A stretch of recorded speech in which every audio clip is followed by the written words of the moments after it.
the title of 2024.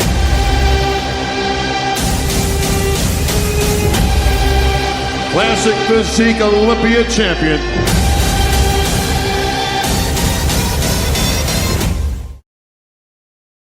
Şubat 1995'te Kanada'nın Ontario eyaletinin Burlington şehrinde Jeff ve Mary Bumstead çiftinin ikinci çocuğu dünyaya geldi. Christopher Adam Bumstead. Chris'in Melissa adında kendinden 5 yaş büyük bir de ablası bulunmaktaydı. Aile daha iyi bir yaşam kurma umuduyla 2 yıl sonra Ottawa'ya taşındı. Bu şehir güvenli ve huzurlu ortamı ile çocuk yetiştirmek için ideal bir yerdi. Chris bu şehirden şöyle bahsediyor. Ottawa, genelde devlet çalışanlarının yaşadığı sakin bir şehir. Burada hayat genel olarak düşük tempolu. Büyük bir fitness topluluğu yok ve sosyal medya kültürü burada pek yaygın değil. Halka açık alanlarda vlog çeken birini görmek insanlar için hala tuhaf bir şey. Ama böyle bir ortam disiplin gerektiren bir sporla uğraşırken aslında oldukça işe yarıyor. Çünkü sizi oyalayacak çok fazla şey yok ve hedeflerinize daha kolay odaklanabiliyorsunuz. Chris'in sporla tanışması, ailesinin onu daha aktif ve sağlıklı bir yaşam tarzına yönlendirmesiyle başladı. Küçük yaşlardan itibaren farklı spor dallarına katıldı. Futbol, beyzbol, basketbol ve hokey gibi birçok branşta şansını denedi. Ancak zamanla Chris'in ilgisi bireysel başarıya dayalı sporlara kaydı. Özellikle atletizm, ona kişisel başarısının yalnızca kendi çabalarına bağlı olduğunu hissettirdiği için daha cazip geldi. Antrenman sırasında kendi sınırlarını zorlamak ve başarının tamamen kendi performansına bağlı olduğunu görmek, onun için büyük bir motivasyon kaynağı oldu. Chris'in lise yıllarında spor hayatı daha da yoğunlaştı. Futbol ve basketbol takımlarında yer aldı ve okulunu temsil etti. Ancak bir süre sonra ağırlık antrenmanlarının fiziksel performansını artırdığını fark etti. İlk başta sadece diğer spor dallarındaki performansını iyileştirmek amacıyla ağırlık kaldırmaya başladı. Ancak zamanla kaslı ve estetik bir vücuda sahip olmanın kendisine sağladığı avantajları keşfetti. 77 kilogram olan vücut ağırlığını 4 yıl içinde 102 kilograma kadar çıkardı. Bu süreçte özellikle bacak kaslarını güçlendirdi ve fiziksel dönüşümünü hızlandırdı. Ancak lisenin sonlarına doğru Chris, profesyonel seviyede futbol ya da basketbol oyuncusu olabilecek yeteneğe sahip olmadığını fark etti. Bu hayal kırıklığı onu yeni bir yol arayışına yönlendirdi. Daha önce hobi olarak yaptığı ağırlık antrenmanlarını artık daha ciddi bir seviyeye taşımayı düşündü. Ancak bu karar onun hayatını tamamen değiştirecekti. Bölüm 2. Vücut geliştirme ile tanışma. Chris'in hayatındaki dönüm noktası kız kardeşi Melissa'nın erkek arkadaşı Ian Valier ile tanışması oldu. Ian Ottawa'nın en tanınmış vücut geliştirmecilerinden biriydi. Chris, Ian'ı ilk gördüğünde onun kas kütlesine ve fiziğine hayran kaldı. Ian ise Chris'in genetik olarak oldukça şanslı olduğunu fark etti ve ona vücut geliştirme sporunu daha ciddiye almasını önerdi. Bu tanışma Chris'in hayatında yeni bir dönemin başlangıcı oldu. Liseden mezun olduktan sonra üniversiteye başlamadan önce bir yıl eğitime ara vermeye karar verdi. Bu süre zarfında Ian'la daha yakın çalışarak vücut geliştirme hakkında çok şey öğrendi. Antrenman programları, beslenme planları ve vücut geliştirme takviyeleri hakkında detaylı bilgiler edindi. Ağırlık antrenmanlarının yanı sıra vücut geliştirme yarışmalarına katılmayı düşünmeye başladı. 2014 yılında Sudbury'de düzenlenen bölgesel bir yarışmaya katıldı. Yarışma günü geldiğinde sahneye çıkmadan önce büyük bir heyecan yaşadı. Ancak bu heyecan onun sahnede daha da iyi performans göstermesine yardımcı oldu. Kız kardeşi Melissa da aynı yarışmada kadın figür kategorisinde yarışıyordu ve ikisi de kendi kategorilerinde birinci oldular. Chris için bu zafer hayatında yeni bir sayfa açtı. Henüz 19 yaşındaydı ve ilk yarışmasında ondan yaş olarak çok büyük erkekleri mağlup etmişti. Bu başarı onun gerçekten özel bir yetenek olduğunu kanıtladı ve kariyer yolunu belirledi. Chris o anları şöyle anlatıyordu. Eğer o yarışmada başarısız olsaydım bir daha asla denemeyebilirdim. Ancak harika bir sonuç aldım ve sahnede olmak bana çok doğru hissettirdi. O gün her şey değişti. Bölüm 3. Zorluklarla mücadele. Chris vücut geliştirme sporuna gönül verse de bu yaşam tarzını tam anlamıyla benimsemesi zaman aldı. Üniversite hayatı onun disiplinini zaman zaman sekteye uğrattı. Dalhousie Üniversitesi'nde sağlık bilimleri okumaya başladı.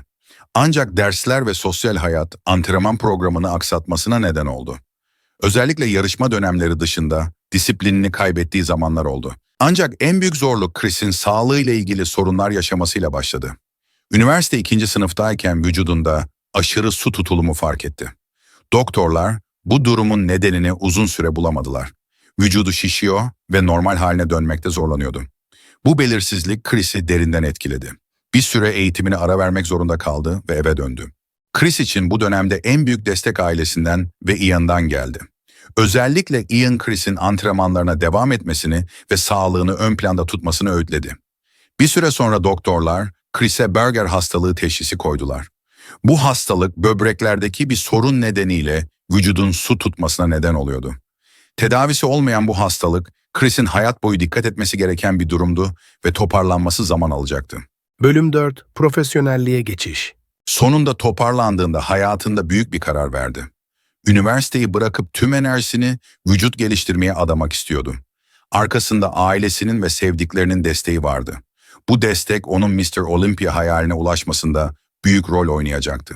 Profesyonel olmaya karar vermesinin ardından anabolik takviyeler kullanmaya başlamasıyla vücudu ciddi bir gelişim gösterdi ve ilk yarışmasına hazırdı. Kanada Ulusal Vücut Geliştirme Şampiyonası.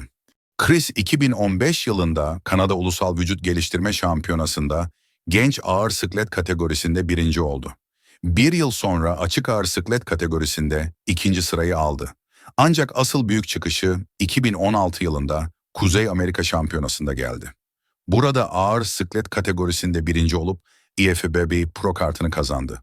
Bu onu profesyonel arenaya taşıyan büyük bir dönüm noktasıydı. Profesyonel arenaya adım attıktan sonra Chris'in adı vücut geliştirme camiasında daha sık anılmaya başladı.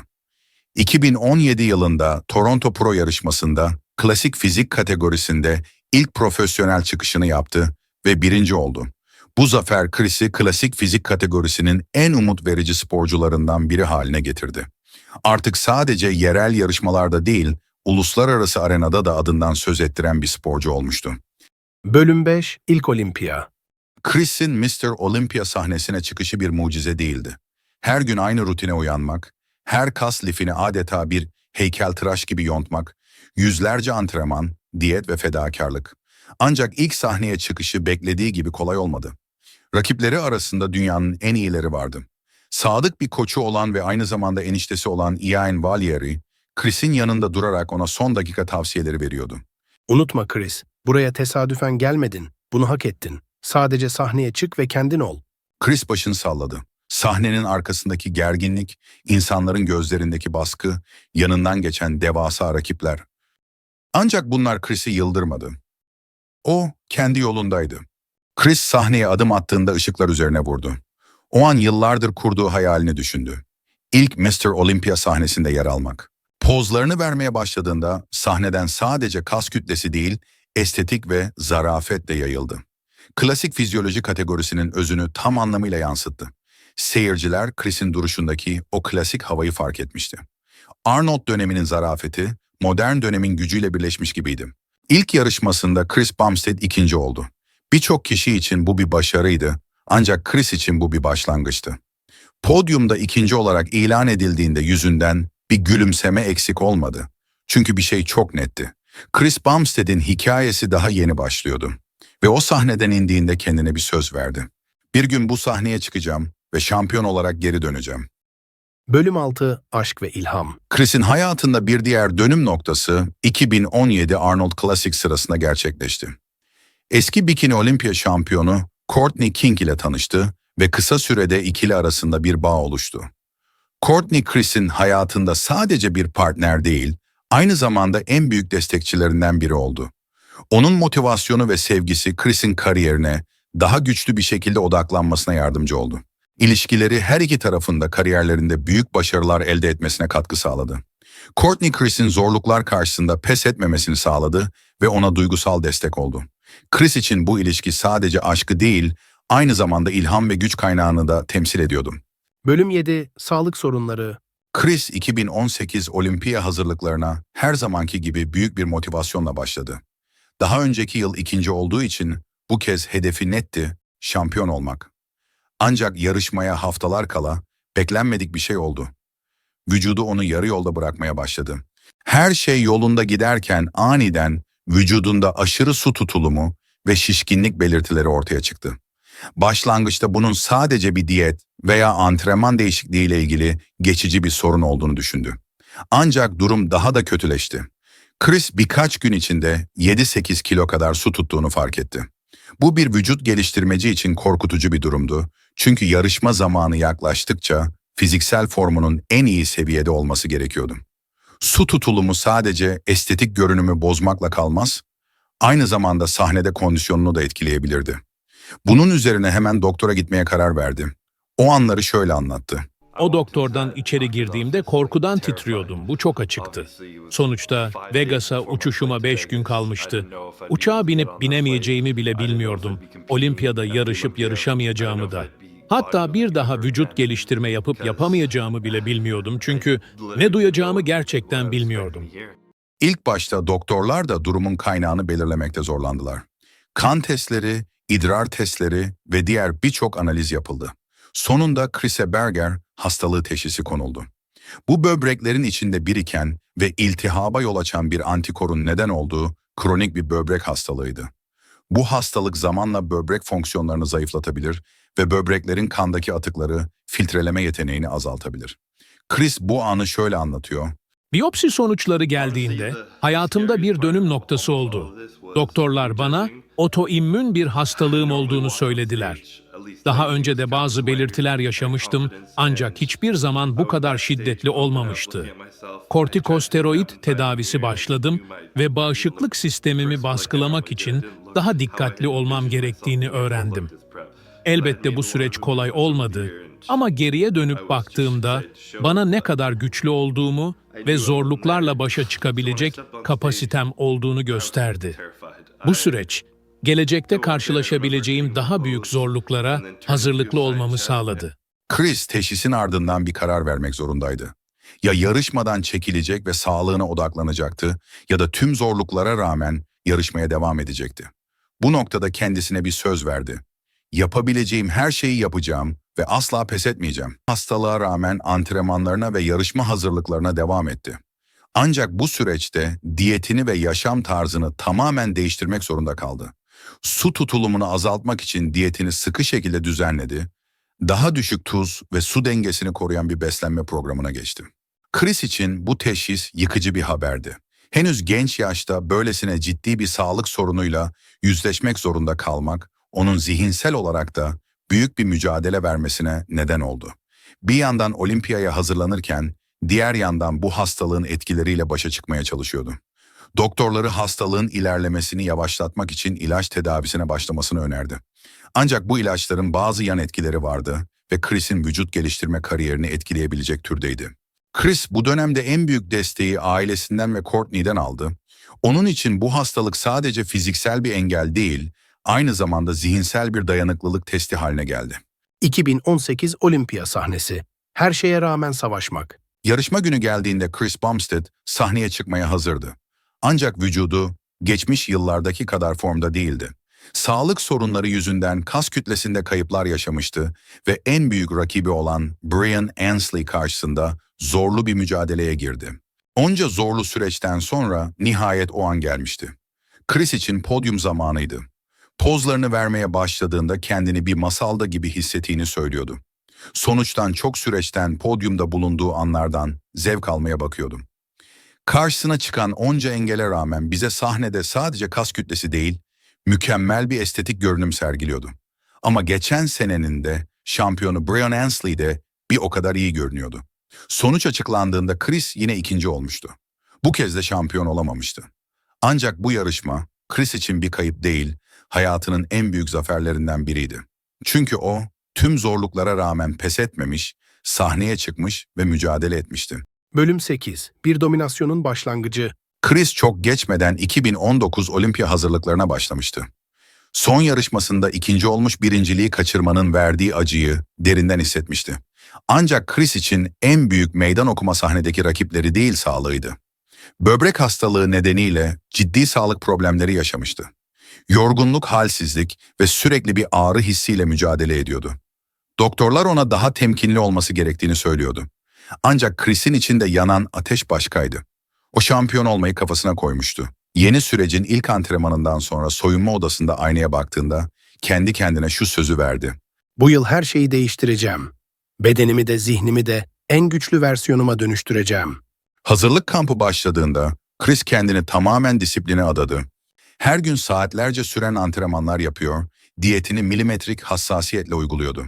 Ancak bu süreç sadece kas geliştirmekle ilgili değildi. Chris motivasyonunu kaybettiği anlarda bile kendini zorlamayı öğreniyordu. Bu süreçte en büyük desteği de sevgilisinden alıyordu. Kendisi gibi zamanında yarışma deneyimlemiş birinin hayatında olması onu mutlu ediyordu. 2018'de jüri, Chris'in sırt pozlarını daha güçlü hale getirmesi gerektiğini söylemişti. Ayrıca bacaklarının hacmi yeterli olsa da detay eksikti. Bu geri bildirim onun antrenman programını tamamen değiştirmişti. Eksik bölgelerine odaklanmıştı. Bir tane daha ikinciliğe tahammülü yoktu. Yarışmaya yalnızca bir hafta kalmıştı. Chris Bumstead son birkaç aydır fiziksel ve zihinsel sınırlarını zorlamıştı. Diyet, antrenman ve poz çalışmaları artık günlük hayatının her saniyesini ele geçirmişti. Ancak yarışmaya bir hafta kala Chris'in içini bir huzursuzluk kaplamıştı. Acaba gerçekten hazır mıyım diye düşünüyordum. Dışarıdan her şey kusursuz görünüyordu. Kasları keskinleşmiş, vücudu sahne için adeta bir heykeltıraşın elinden çıkmış gibiydi. Ancak zihninde bir savaş sürüyordu. Chris bunun farkındaydı. Vücudum hazır olabilir ama zihnim de sahneye hazır olmalı. Eğer zihnimi kontrol edemezsem o sahnede kaybederim. O gün antrenörü Iain Valliere ile bir konuşma yaptı. Chris içindeki endişeleri ve yorgunluğu paylaştı. Iain ona baktı ve gülümsedi. Buzlu suya girme zamanı. Chris önce bu öneriyi garip buldu. Yarışmaya hazırlanırken antrenman veya diyetle ilgili bir şey bekliyordu. Ama buzlu su banyosu, bunun ne ilgisi vardı? Iain şöyle açıkladı. Buzlu su banyosu vücudunun ve zihninin aynı anda sınırlarına dayanmasını sağlar. Eğer o soğukta kalıp zihnini kontrol edebilirsen sahnede de kontrol sende olur. Chris yavaşça buzlu suyun içine girdi. İlk birkaç saniye çok zordu. Nefesi hızlanmış, vücudu şoka girmişti. Ancak o an bir şeyi fark etti. Asıl savaş vücudunda değil, zihnindeydi. Chris'in iç sesi ona dışarı çık ve bu işkenceye son ver diyordu. Ama Chris gözlerini kapattı ve bu düşünceleri susturdu. Zaman adeta durmuş gibiydi. Soğuk artık onun düşmanı değil, bir müttefik haline gelmişti. Vücudu şiddetle titrerken bile zihnini sakin tutmayı başardı.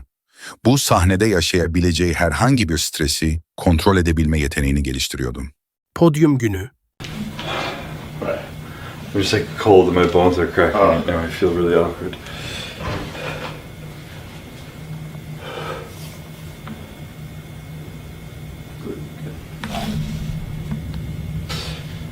Chest looks crazy. His chest is so full and like striated looking. Whoa, nice. Right?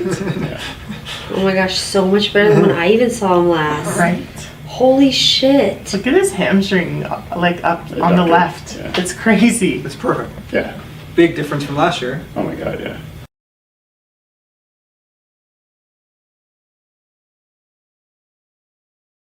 We put our bodies through a lot and it's often very difficult. Geçen yıl çok zorlu bir süreç geçirdim. İnternette sürekli duygusal anlar yaşadım.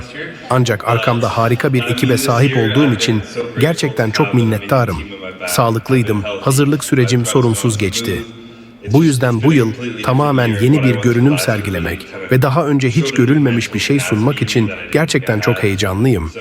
Chris Bumstead, Olimpiya podyumuna çıkmadan hemen önce aynanın karşısında duruyordu. Tüm yıl boyunca akıttığı ter, çektiği acılar ve kafasında yankılanan tüm şüpheler şimdi, o aynadaki adama bakarken sanki bir hikaye gibi önünden geçip gidiyordu. Diyet günlerinde çektiği açlık, antrenmanlardaki son tekrarlarda hissettiği yanma, yarışma öncesinde yaşadığı stres, tüm bunlar o anın anlamını daha da büyütüyordu. Birkaç yıl önce bir böbrek rahatsızlığı yaşamıştı ve doktorlar onu uyardığında bir an her şeyin bitebileceğini düşünmüştü. Ama pes etmedi. Vücudu zayıf düşse de zihni güçlü kalmaya devam etti. O an podyuma çıkmadan önce bu zorlukların hepsi birer madalya gibi kalbinin üzerinde asılıydı. Podyumda ışıklar yanarken kulisin karanlığında kaslarını son kez esnetti. Ve o an kendisiyle bir anlaşma yaptı. Bu yarışma benim. Sahneye çıktığımda her hareketimle bunu herkese göstereceğim. Sahneye adım attığında kalabalığın uğultusu yankılandı. Flaşlar patlıyor, her adımı daha büyük bir yankı bırakıyordu. Pozlarını verirken yalnızca bir şey düşünüyordu. İkinci olmayacağım. Bu sefer zirvedeyim. Hakemlerin gözleri onun üzerindeydi. Rakipleri yanında duruyordu ama Chris kimseyi görmüyordu. Sahnenin tam ortasına geldi. Orası tüm dünyanın gözlerinin üzerinde olduğu yerdi. O pozisyon şampiyonun yeriydi. Yavaşça başını kaldırdı ve ışıkların altında parıldayan vücudunu hakemlere ve izleyicilere sundu. İçinden bir ses, "Bunu kazanacaksın," diyordu. Chris sahnenin arkasında rakipleriyle birlikte sıralandığında gözleri hakemlerin üzerindeydi. Kalabalık alkışlıyordu ama o an sesler bulanık geliyordu. Her şey yavaşlamış gibiydi. Gözlerini kapattı ve zihninde bir görüntü belirdi. Antrenman sırasında yere yığıldığı o anlar. Ağır bir seti tamamlayıp nefessiz kaldığı günler. Her bir lokmayı gramına kadar hesapladığı öğünler. Geçmişte ikinci olduğu o yılın hayal kırıklığı. Hepsi o an zihninden geçti. Birden ismi anons edildi. And the title of 2019 Classic Olympia champion, Chris Bumstead. And there it is. There's been quite a rumble amongst the fans who would be. Hayatım boyunca bu anı bekledim. 2017 ve 2018'de ikinci olmak beni daha da motive etti. Şampiyon olduğumu duyduğum an sahnede hissettiğim duygu anlatılmazdı. O anın benim için ne kadar önemli olduğunu tarif edemem. Bu sadece benim başarım değil. Ailem, koçum, hayranlarım ve bana inanan herkesin bu zaferde payı var. Mr. Olympia sahnesi sadece fiziksel bir mücadele değil. Zihinsel olarak da en güçlü olduğunuz anı yakalamanız gerekiyor. Bunu başardığım için çok mutluyum. Chris Bumstead için o anın değeri yalnızca bir şampiyonluk kazanmak değildi. Bu yıllarca birlikte mücadele ettiği ailesine olan minnetinin bir dışa vurumuydu. Her adımda ona inanan, vazgeçmesine izin vermeyen, düşse bile elinden tutup kaldıran insanlarla bu anı paylaşmak, zaferin gerçek anlamını ortaya koyuyordu. Şöhret. Chris'in popülaritesi 2019 Olimpiya zaferinden sonra hızla artmaya başladı. Özellikle sosyal medyada büyük bir hayran kitlesi oluştu. Onu sadece vücut geliştirme camiasından insanlar değil, farklı yaş ve meslek gruplarından birçok kişi takip etmeye başladı. İnsanlar, Chris'in yalnızca fiziksel görünümüne hayran kalmakla kalmıyor, aynı zamanda samimi ve mütevazı kişiliği nedeniyle onu idol olarak görüyordu. Chris'in sosyal medya paylaşımlarında sergilediği açık sözlü, dürüst ve motive edici tavrı, takipçilerinin ona olan sevgisini artırıyordu. Ancak popülarite arttıkça Chris'in sorumlulukları da arttı. Artık sadece bir sporcu değil, aynı zamanda bir rol model ve influencer haline gelmişti. Chris bu sorumluluğun bilincindeydi ve her zaman doğru mesajlar vermeye çalışıyordu. Takipçilerine sürekli olarak kişisel gelişim, sağlık ve mental dayanıklılıkla ilgili tavsiyeler veriyor, başarıya giden yolda pes etmemeleri gerektiğini vurguluyordu. Üst üste 6 şampiyonluk, dominasyon, Still Olympia champion, Chris Bumstead. Three-time Olympia champion, Bumstead. Four-time Olympian, Chris Bumstead. Five-time Olympia champion, Chris Bumstead. And six-time Olympia champion, Chris Bumstead.